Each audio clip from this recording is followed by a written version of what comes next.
Ready?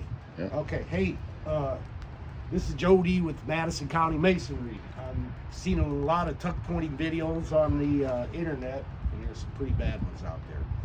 It's not rocket science, but there's just some basics to go through.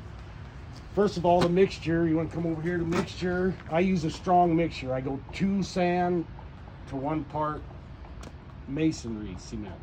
Type in mortar. That's the best there is for tuck pointing, and then we use a little bonding agent as well. But I use a pretty strong mixture. But if you want to come over here, and these are the bags we use. They're tuck pointing bags. You can use tuck pointers or bag. These are big joints, so it's a lot easier bagging them. You'll cut these at an angle, and I'll show you pretty soon the purpose of that. But if you come over here, you'll look at the joints have already been ground out. You do all the grinding first. You grind all the joints out. This is an older building, the back of a building. We don't have a lot of room to work, but as you can see, we gotta make do. So everything has been grounded. Right now we're filling joints. So come over here. When you get your bag, always have a bag of water. Otherwise you got a mess. Always keep your bag clean. Flap it open. Otherwise, if you do this throughout a day, you're gonna have a mess.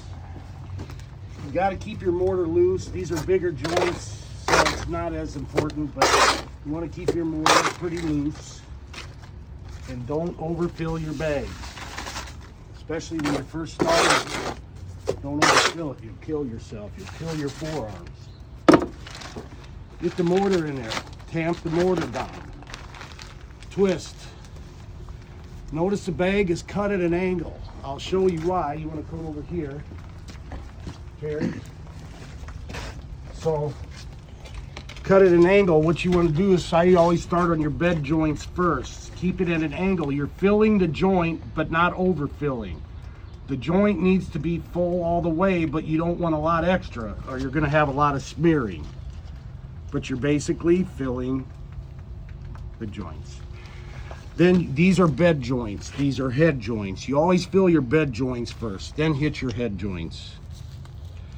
So it's basically that easy, but the biggest thing is getting the right mixture of the mortar. Getting it loose enough, but not loose, too loose to where it smears.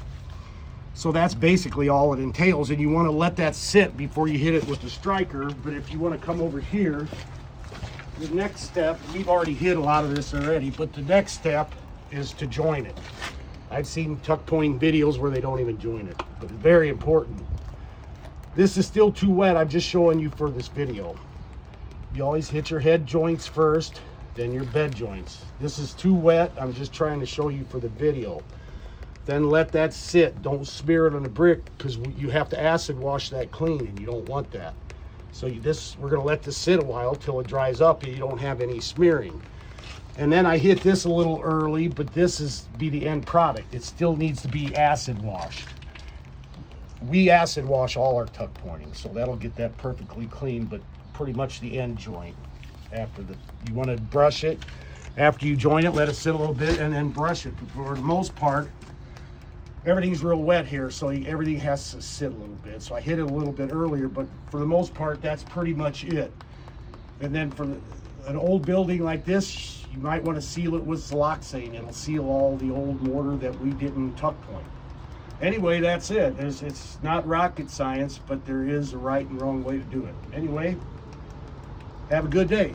Thank you. Click.